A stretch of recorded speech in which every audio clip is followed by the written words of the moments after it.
that part of succeeding in an adaptation is to be aware that these changes are necessary and helps you like exploit the potential of the story. So for us, we were never like obsessed with any idea of translating from the page to the screen the same things in the same way, because in order for a show to be successful is to be functional and consistent in its own terms. So we from the get-go were very open to let them play with this universe and this like mythology in the way they think that it fit better the vision they have for the show.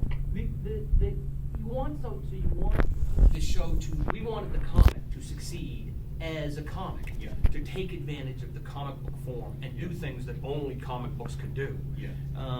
You know, when we, the couple examples spring to mind, we did an issue that was a tribute to Bill Watterson and Calvin and Hobbes. We did an issue with these two giants fight, and every page is a full page spread.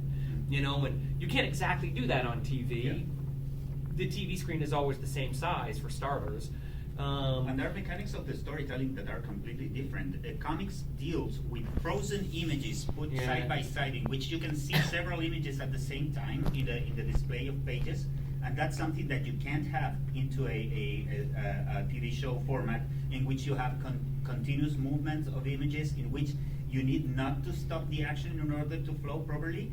And on the opposite point of view, for example, things like what you did with the identity key, which is very like flows very natural in the narrative of the TV show, would be so complex to portray in the same way in the format of a comic book. So I think when I was watching the entire season in advance, one of the things that wondered me was that really Carlton and Meredith captured what Locke and Key was about and found a creative way to display that on screen.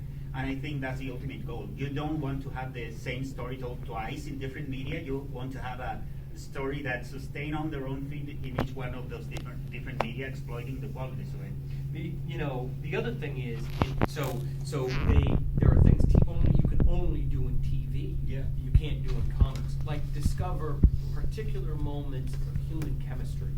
And one of the things that I really think shines about the TV show is this tremendous sense of fun that the actors are having, this feeling that it has an almost kind of fizz to it, because the characters click so well together.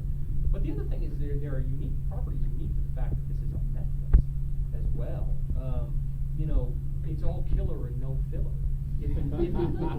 But it is, you know, because like, you know, when you do an episode, when you do a TV show for network TV, it has to run a certain length with a certain number of ad beats. But you know, with Netflix, if you got the perfect story and it's 35 minutes instead of 45, you don't need to make it 45 minutes. You don't need to find 10 minutes of filler, you know, to keep it going. You can actually tell the perfect story at the perfect length in exactly 35 minutes.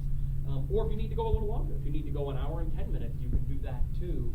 And I think that's unique to sort of Netflix's, you know, model, which allows a story to arrive in its best possible form,